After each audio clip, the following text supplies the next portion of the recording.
Sur le paragraphe de Manishtana, bon, tout le monde connaît Manishtana, Manishtana, Kenton, chante, mais ici, dans le paragraphe de Manishtana, il y a des questions une derrière l'autre. En réalité, il y a des questions qui sont comme dans la Mishnah, et des questions qui ne sont pas comme dans la Mishnah.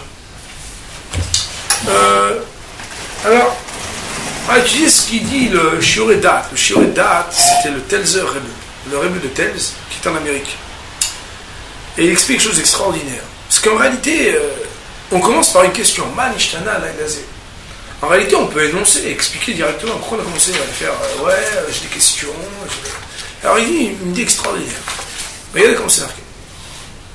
La question, c'est une des choses les plus essentielles pour accéder à la sagesse. Pourquoi ? Parce que c'est par le biais d'un questionnement qu'on arrive à clarifier, à discerner les différentes facettes d'une vérité.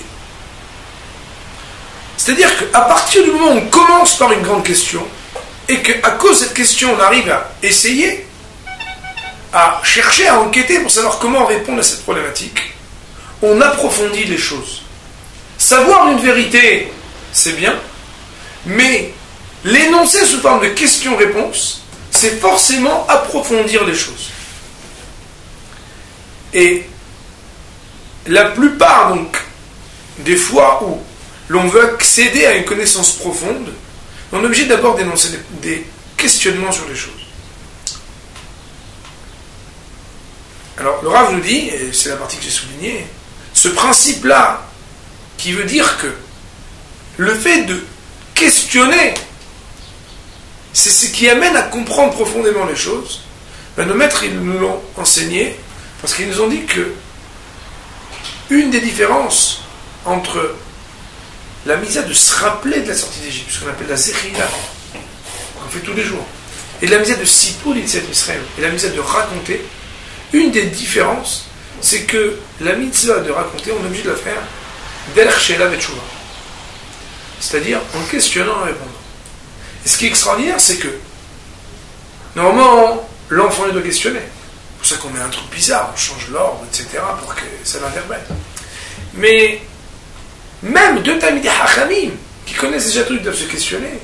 Et même si un homme il est tout seul, il doit se poser des questions à lui-même et se répondre à lui-même. Autrement dit, il y a un dibour d'interrogation et un dibour de réponse, parce que c'est uniquement par le biais d'une interrogation que l'on énonce des réponses qui portent la profondeur d'une vérité.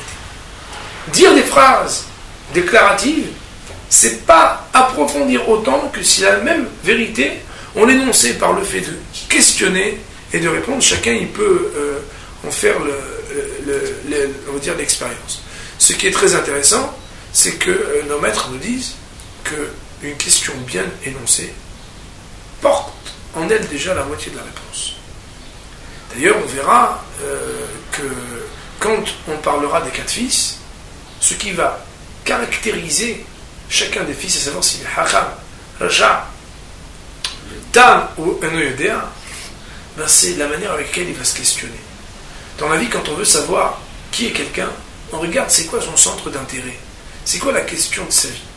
D'ailleurs, Adam, Begematria, Ma, l'homme est un questionnement.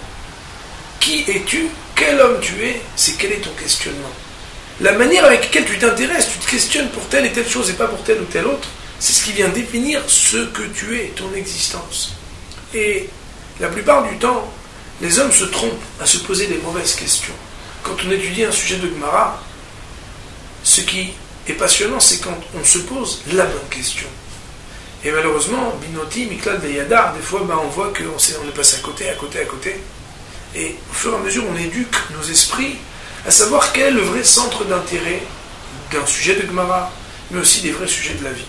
Au fur et à mesure qu'on avance dans la vie, on se rend compte que des fois on a perdu des années à se poser des questions et des problèmes qui servaient à rien, et que en réalité, le Manishtana nous dit que à l'amorce de la soirée de Pessah, il faut être capable de poser les justes questions. C'est en posant des questions qu'on arrive à approfondir et à dire avec beaucoup plus de force et d'un coup de profondeur les vérités qu'on aurait pu énoncer de manière déclarative. Voilà un petit mot sur Manishtana.